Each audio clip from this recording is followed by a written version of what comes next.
Состояние систем противопожарного водоснабжения на соцобъектах. Эта тема стала основной на заседании Совета Народного собрания.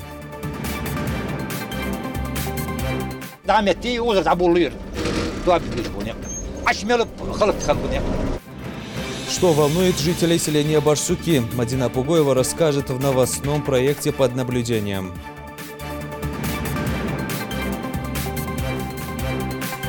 Защиту от загрязнения источника жизни. Сегодня Всемирный день мониторинга качества воды.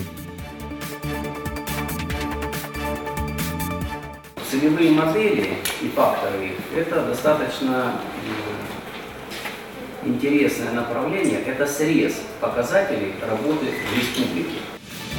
Что сделано и какие задачи в приоритете? В региональной кадастровой палате Росреестра подвели итоги деятельности.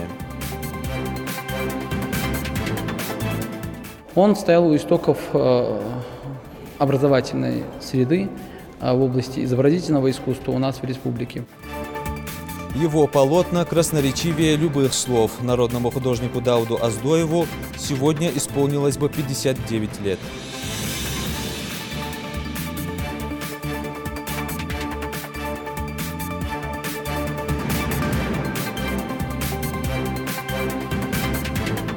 На канале Ингушетия Новости 24. Здравствуйте. Состояние систем противопожарного водоснабжения на социальных объектах стало основной темой очередного заседания Совета Народного собрания, прошедшего под председательством Якуба Картоева. Как отметил заместитель председателя Народного собрания, система наружного противопожарного водоснабжения в населенных пунктах вызывает у специалистов обеспокоенность. Из 1100 источников пожаротушения третья часть всех гидрантов находится в неудовлетворительном состоянии. Кроме того, не работает каждый пятый пожарный водоем и 4 насоса для забора воды. На сегодняшний день в Сунже функционирует всего 62 гидранта, но их количество необходимо увеличить до 100. В Карабулаке число превышает 100, 12 из которых отремонтировали в этом году. 22 еще нуждаются в ремонте. Такая же ситуация и в других муниципальных образованиях. По словам депутата Народного собрания Батыра Хамхоева, заинтересованные ведомства должны уделить особое внимание мерам противопожарной безопасности в образовательных учреждениях. В некоторых муниципальных образованиях существуют пожарные и природные такие водоемы, которые также пригодны для забора воды и необходимо устанавливать в соответствии с правилами пожарной безопасности подъезды для пожарных машин. Муниципальное образование отчитались именно по этому вопросу, меры, которые они принимают для доступа и пожарной техники, и бесперебойное функционирование пожарных гидрантов, которые также должны функционировать на территории муниципальных образований. Запрошена информация у них, и в соответствии эта ситуация держится сейчас на депутатском контроле, и муниципалитеты, конечно же, уделяют этому большое внимание. Мы возобновляем проект информационной службы под наблюдением. Напомню, это обратная связь между жителями региона и профильными ведомствами. Если вы стали очевидцем факта или происшествия, которое требует оперативного вмешательства, к примеру, стихийные свалки, сломанный светофор, непросыхающие лужи и многое другое, просто снимите короткое видео на телефон и отправьте через приложение WhatsApp на номер 8 928 090 6709. Дальше дело за журналистами информационной службы. Сегодня наш корреспондент Мадина Пугоева выехала в сельское поселение Барсуки. Местные жители жаловались на отсутствие маршрутного автобуса по улице Картоева и плохое дорожное покрытие.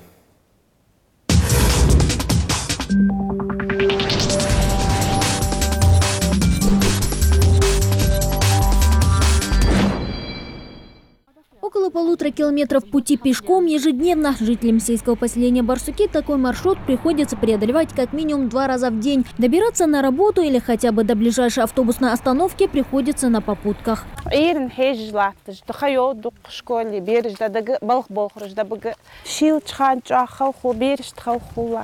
Впрочем, на горизонте виднеются разве что легковые автомобили. Автобусный маршрут, проходящий через улицу Картоева, приостановили еще год назад. Главная причина – низкий пассажиропоток. Общественный транспорт, курсирующий практически впустую, приносил предприятию немало убытков. Расходы, которые тратятся на водителя и на автобус, чтобы данный автобус обслуживал маршрут.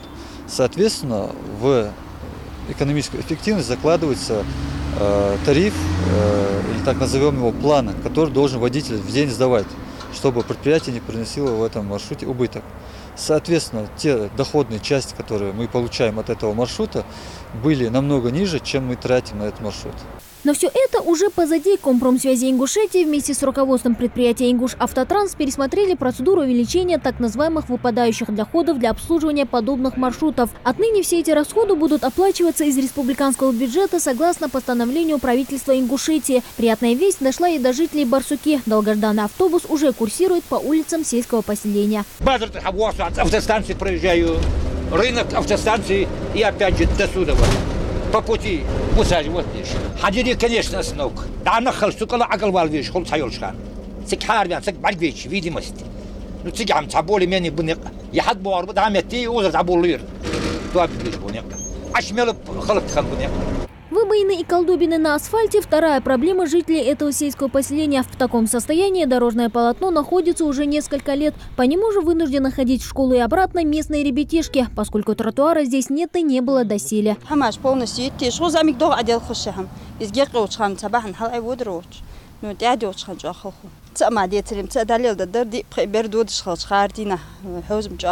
Протяженность улицы Картоева почти 1,5 километра. Ремонтировать дорожное покрытие местные власти пока не планируют. Причина классическая. Говорят, что нет средств. Мы обращались по этому поводу до управления. Вот. Но сразу все не получается. Ну, какую-то часть они залатали, выровняли. Но тем временем водители сетуют на частые поломки автомобиля. Разбитый асфальт бьет по карману многих. Чтобы уменьшить расходы на ремонт и замену запчастей, приходится либо аккуратно преодолевать дорожные препятствия, либо вовсе искать объезд. 20-30 метров. Подвеска йога, тяга йога, амортизаторы йога. Туда один за одним, два. Местные жители гадают, решат этот вопрос в течение нескольких месяцев или же и вовсе отложат долгий ящик. Сдаваться они явно не собираются. Добиваться ремонта этого участка дороги намерены до последнего. Ну а пока члены общественного совета предлагают подкорректировать маршрут долгожданного автобуса, который позволит улучшить транспортную инфраструктуру села. Асфальтированная дорога идет 1,5 километра до улицы Муружева. Улица Муружева проходит до улицы Газиева. Улица Газиева тоже асфальтирована. То есть там остается маленький промежуток, грейдерная дорога. Если бы вот эту грейдерную дорогу связали с улицей Картоевой, улицей Газиевой, если бы вот эту Муружеву связать, получится для городского автобуса аккуратно, он может проехать по Кольцевой, собрать людей и отвезти. Останется ли улица Картоева для жителей сельского поселения Барсуки проблемной, покажет время. Ну а мы продолжим следить за развитием событий. Мадина Пугоева, Рахман Цуров, Новости 24.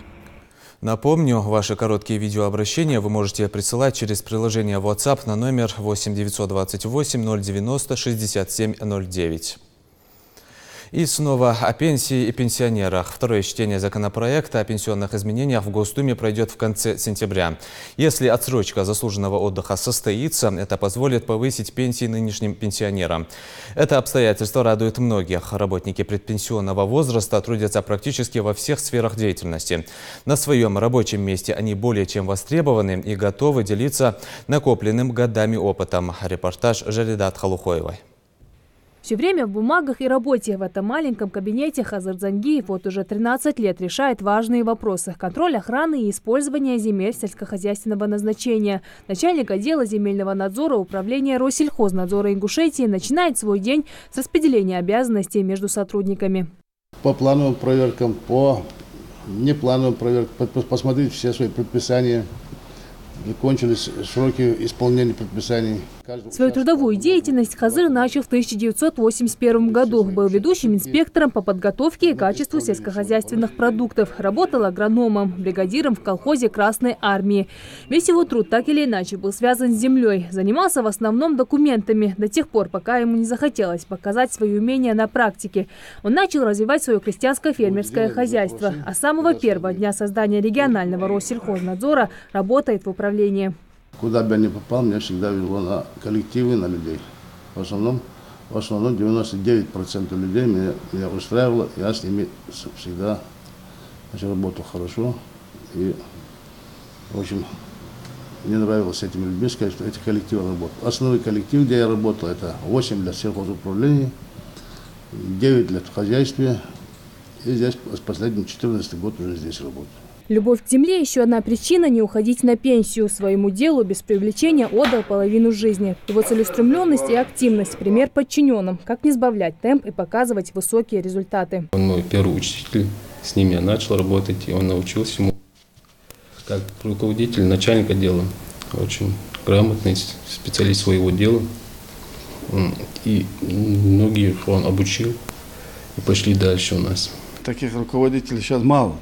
Руководители, я имею в виду, которые профессионалы в своей работе, требовательны, справедливо требовательны, добросовестно относящиеся к этой работе, ответственные. И руководитель, у которого есть чему поучиться, понимаете. Вот, сегодня по нашей профессии постоянно познание, все меняется, все меняется, все меняется. И где-то есть поучиться, есть посоветовать, получить совет добрый, получить правильное направление молодому. Впрочем, наравне с начальством результаты в работе показывают и другие сотрудники управления. Багаудин Ильев, хоть и называет себя молодым, но тоже уже подходит к красной цифре пенсионного возраста. В этом году он отметит свой 60-летний юбилей. Начав трудовую деятельность 30 лет назад, тоже сменил не одно сельхознаправление. На вопрос, почему именно сельское хозяйство, отвечает, отшучиваясь: как вышел из села, так туда и вернулся. Я, как и каждый, наверное, 80% ингушских детей, наверное, вырос в сельском селе, где там не только, там, наверное, уже как ходить начинаются уже сельскохозяйственные такие навыки, приучиваются к детям. О предстоящей пенсии инспектор даже не думает. У него есть желание и силы работать дальше. Интерес к профессии является источником энергии.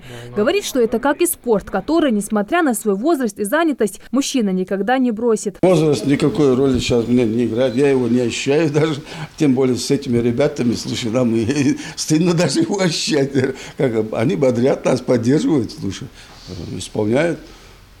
А наше дело, как говорят, грамотно и красиво это дело вести, работу вести, решать проблемы, возникающие в ходе процесса. В любом случае бывает всегда проблемы. И вести нашу работу как-то в положительном русле. Опыт, принципиальность, умелый подход к делу, золотые качества, накопленные годами. Это стало одной из причин увеличения пенсионного возраста, как и внесение Владимиром Путиным законопроекта 10 смягчающих поправок. Согласно им, уже к 2019 году индексация пенсий составит 7%. Для неработающих пенсионеров в ближайшие 6 лет ежегодная пенсия будет увеличиваться на 1000 рублей. Также глава государства предложил снизить возраст выхода на пенсию для женщин, установить льготы для многодетных матерей и защитить права граждан пожилого возраста на рынке труда. Жарадат Халухоева, Рахман Цуров, Новости 24. Сегодня Всемирный день мониторинга качества воды. Этот экологический праздник, учрежденный по инициативе Американского фонда чистой воды, к настоящему времени лег в основу информационно-образовательной программы, направленной на повышение осведомленности общества о проблемах водных ресурсов планеты и участие в защите от загрязнения. С каждым годом в праздновании Дня мониторинга воды принимают участие все больше людей. При помощи простого набора тестов и взрослые, и дети могут исследовать качество близлежащих водоемов, включая температуру воды, ее кислотность, прозрачность и растворенный кислород. Внедрение новых электронных технологий, мониторинг исполнения плановых показателей, ведение строгого реестра земельных участков. Эти и многие другие вопросы поднимались сегодня на итоговом совещании в Федеральной кадастровой палате Росреестра по Ингушетии. На встрече также отметили районы, в которых лучшие показатели дорожных карт, и провели награждение отличившихся сотрудников. Постановка на государственный кадастровый учет земельных участков и объектов недвижимого имущества – одна из 12 целевых моделей, утвержденных распоряжением правительства России, по которому региональный филиал Росреестра проводит ежемесячный мониторинг исполнения плановых показателей. Наиболее важные для нас – это установление границ муниципальных образований. По показателю доля муниципальных образований, границы которых внесены в ЕГРН на 1 сентября 2018 года составляет 91,11%. Необходимо провести работу по установлению границ муниципальных образований в 4 районах республики. установление границ территориальных зон и внесение сведений о них. Каждый раз, когда необходимо получить справку или оформить заявление, люди, как правило, думают, что им нужно будет посетить множество кабинетов. Но бумаги уходят в прошлое. Трату времени сводят к минимуму и в Росреестре. Работа в этом направлении идет активными темпами. Значительно сократилось время ожидания в очереди госрегистрации прав и кадастрового учета. Увеличена доля электронных услуг от общего числа поступивших документов. По состоянию на 1 сентября этот показатель исполнен всего лишь на 14,4%. Лидером по подаче заявлений в электронном виде у нас является город Суджа. По словам руководителя управления Росреестра по СКФО Николая Чернухина, работа филиала непрерывно связана с региональными органами исполнительной власти. Результаты по инвестиционным рейтингам на Северном Кавказе разные, но они все же лучше, чем в других округах. Ингушетия на этом уровне выглядит достойно и занимает хорошие позиции. Поэтому он призвал коллег не сбавлять темп работы. Мы бы хотели, чтобы наша служба являлась локомотивом, чтобы мы были примером и чтобы мы шли вперед и задавали тон везде, где мы присутствуем, в том числе в регионах, в том числе на любых уровнях, скажем так. Поэтому целевые модели и факторы – это достаточно интересное направление, это срез показателей работы в республике. Что как делается, за какое время, что исполнено, что не исполнено. Все эти модели, они рассчитаны до 2021 года, но основная часть исполнения у них приходится на 2018-2019 год. Ответственность за благоприятный инвестиционный климат лежит на главах муниципальных округов, считает и заместитель председателя правительства Магомед Ужахов. Он отметил, что в их работе много упущений, которые необходимо устранить в самые короткие сроки. Муниципалы должны быть более активными в исполнении обязанностей. Возможно, где-то не хватает профессиональных знаний у тех специалистов, которые будут в органах местного самоуправления. Конечно же, я думаю, что и надеюсь, что в ближайшее время мы проведем все необходимые мероприятия с тем, чтобы кого надо подучить, где это где надо подобрать, значит, подберем новые кадры. Другое важное направление – качество единого госреестра недвижимости, обобщающие сведения о правах и объектах.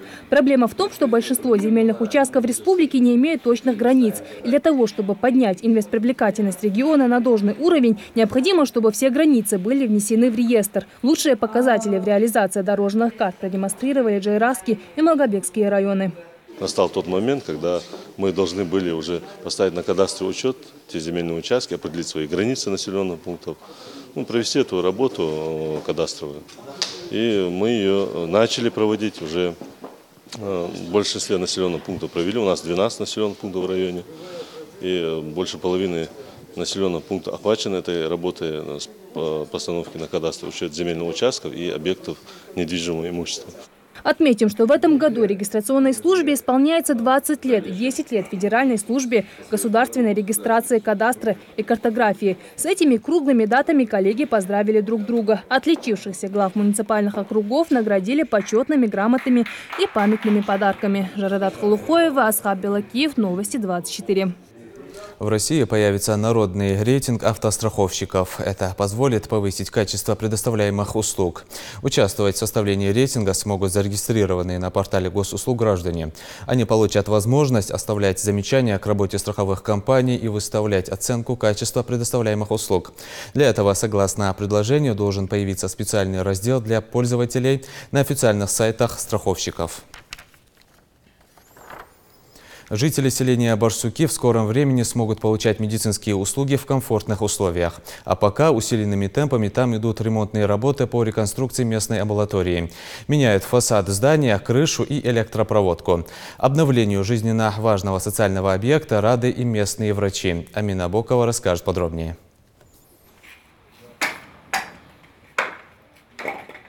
Новый фасад, проводка и косметический ремонт. Уже третью неделю рабочие пытаются вдохнуть жизнь в единственную амбулаторию в селении Барсуки. Здание, построенное еще в 1993 году, давно нуждалось в ремонте, рассказывает заведующий медучреждением Яна Халмурзиева. В день на осмотр к врачам приходит порядка 30 человек, и отсутствие должных условий затрудняет работу с пациентами.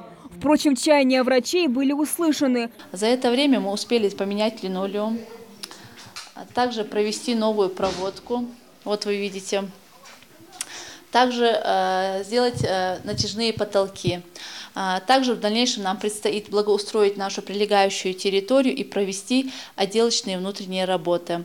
Помимо этого, рабочие уже заменили крышу. Сейчас бригада завершает облицовку фасада здания. Сложнее всего пришлось с заменой проводки. Она была в критическом состоянии, рассказывает электромонтер Руслан Куркиев. Изоляция вся была изношенная. Нами была проведена полностью замена всего электрического проводки всей. Начиная от водного кабеля, заканчивая заземлением, все полностью заменили, розетки везде. Каждой розетки заземление подвели, потому что это стационарный объект, чтобы оборудование служило долго. Ремонт амбулатории – давняя мечта не только врачей, но и местных жителей. Азада Урбекова ждет не дождется, когда сможет прийти на прием и получить необходимую помощь в комфортных условиях. Я здесь часто бываю. У нас очень хорошие врачи, медсестры.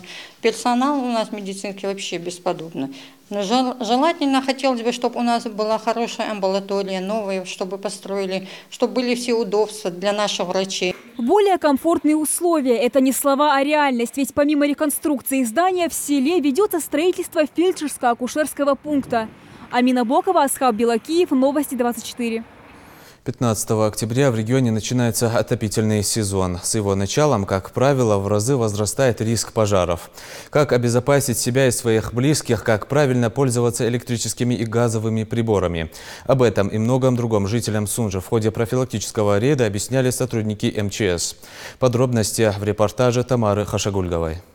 Ежегодно количество бытовых пожаров в частных домах и квартирах увеличивается с началом отопительного сезона. Причиной чаще всего являются грубые нарушения правил пожарной безопасности при эксплуатации электронагревательных приборов, негерметичного соединения газовых труб и плит. Поэтому так важно проводить профилактические рейды, которые призваны оповещать население о возможных опасностях. Паланкоев Бекхан проживает в Сунже по улице Комсомольской не первый год.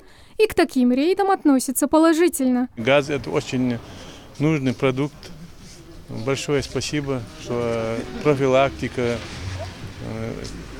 делаете всякие обходы. Это полезно для населения. Больше эффекта будет от этого. Вот в этот дом, который находится недалеко от домовладения Бекхана, голубое топливо поступает через обычный резиновый шланг. На нем нет специальной маркировки, а мелкие разрывы видны невооруженным глазом. Ее надо сейчас немедленно вот на месте здесь устранить. Давайте, что я ходил. Чаще всего утечка газа выявляется в аварийных домах, а также в домах с ветхими трубопроводами. Последствия халатного отношения могут быть достаточно тяжелыми. У нас в городе Сунже очень ветхие подземные газопроводы, поэтому мы пригласили пожарно-испытательную лабораторию для проверки этого направления. У нас уже был случай, вы, наверное, помните, что с жертвами взрыва бытового газа из-за утечки из подземного газопровода. Поэтому вот руководство города уделяет и газовая служба уделяет большое внимание. Чтобы обнаружить утечку, используют специальный прибор. Он помогает найти место, откуда сочится голубое топливо. Сотрудники МЧС раздают горожанам памятки о мерах пожарной безопасности при пользовании бытовыми и газовыми приборами, чтобы жители были вооружены полезными знаниями. Сегодняшнее мероприятие проводится для безопасности населения людей в связи с зимним периодом, чтобы не было взрывов, вспышек газа. И будем проверять, если нарушения. Если будут нарушения, будем через газовиков исправлять в дальнейшем, чтобы не было никаких угроз. Такие профилактические рейды будут проводиться во всех населенных пунктах республики, чтобы жители не забывали, что их безопасность прежде всего в их руках. Тамара Хашагульгова, Майырбек Миржоев, Новости 24. Усложнение экзаменов по русскому языку в 9 и 11 классах не планируется. Об этом сообщил глава Рособорнадзора Сергей Кравцов. Единственное дополнение – это устная часть собеседования при допуске к аттестации в 9 классах. Но, как поясняет руководитель ведомства, это дает возможность оценить устную речь экзаменуемых. Однако изменение все же произойдет. В этом году школьникам не нужно будет аргументировать мнение с опорой на литературный материал в сочинении по русскому языку. Теперь участники экзамена должны работать только с текстом, и именно к нему необходимо выражать свое отношение, искать аргументы по своим позициям внутри этого текста. Путь этого художника был непрост, но он сумел добиться успеха и всеобщего признания. Сегодня талантливому народному художнику, исследователю Дауду Аздоеву исполнилось бы 59 лет. Большую часть жизни он прожил в Санкт-Петербурге. Здесь же прошла его первая выставка. Мастер работал в разных жанрах, но каждая его картина уникальна и пронизана любовью к Ингушетии. Живопись, графики, портреты, написанные Аздоевым – это приглашение к путешествию по Кавказу. Своеобразная прогулка по любимым местам художника. Светлана Томова продолжит. Чтобы выразить свои переживания и мироощущения, все, что лежит не на поверхности, а таится в глубинах души, художник с помощью кисти и краски создает на холсте. Это действительно необычайные картины. Смотря как в них переливаются цвета, как красиво ложатся тени, понимаешь, почему эти полотна называются произведением искусства. Создать подобные шедевры могут только очень талантливые люди. Одним из них и был народный художник Ингушетии Дауд Аздоев. Где-то в 3-2 классе он начал рисовать, и потом в 5-6 он начал уже ездить в Осетию.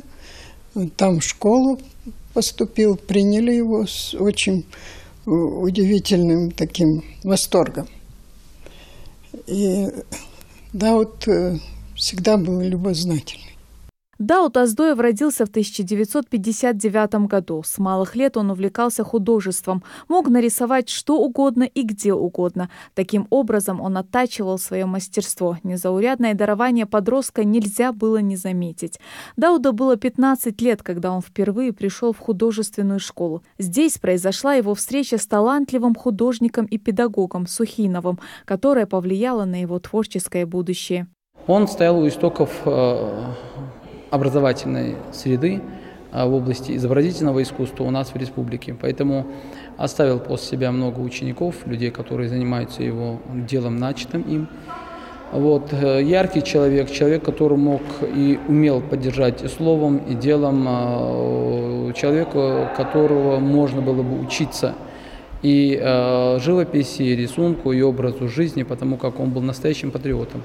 Дауд учился у великих художников прошлых веков, изучал их полотна и пытался повторить произведения, выставленные в Эрмитаже. Таким образом, живописец наращивал свое мастерство. В начале 90-х годов начинающий художник много и плодотворно работал в различных жанрах. Это пейзаж, портреты и натюрморты, сюжетно-тематические картины, основанные на изучении живописи итальянских, голландских и фламандских художников.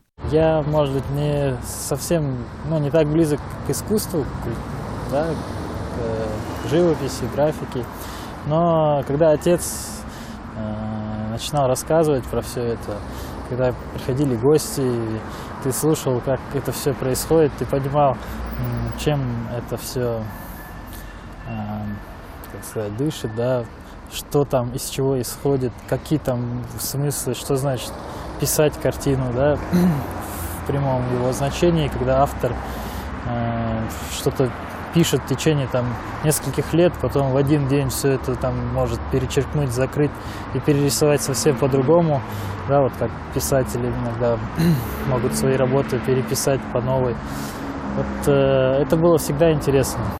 Дауд Аздоев решает, что для дальнейшего творческого роста ему лучше остаться жить в тогдашнем Ленинграде, но ему очень хотелось познакомить родную республику со своими работами. Впервые знакомство ингушской публики с этим художником состоялось в 1996 году. Когда ему пришло приглашение из Ингушетии, он собирался выезжать в США для выставки своих новых картин. От творческой поездки в Америку Дауд ожидал немалого коммерческого успеха, но, получив приглашение выставляться на родине, родине, он ни минуты не сомневаясь отменяет столь важную поездку и едет в Ингушетию. Какой бы сюжет, какая бы тема не затрагивалась в творчестве Дауда, обязательно все равно есть элемент его родины, где непременно где-то присутствует башня, какие-то что-то исторические факты из нашей истории, поскольку Дауд очень углубленно занимался историей Ингушетии, очень много интересного, очень много познавательного можно было узнать от этого человека, поэтому тема Родины всегда в его работах присутствует. Последние годы жизни Дауд Оздоев серьезно болел, но, несмотря на свой недуг, по-прежнему занимался творчеством. Он написал много новых картин, а также вел исследовательскую работу. Народный художник ушел из жизни в 2014 году. После себя он оставил не только холсты, на которых запечатлена красота Ингушетии, но и добрую память в сердцах своих земляков. Светлана Томова, Новости 24. Все информационные выпуски и анонсы наших программ смотрите на официальных страницах в соцсетях Facebook, Instagram, YouTube, Twitter и ВКонтакте. На этом наш выпуск завершен. Оставайтесь на канале Ингушетия.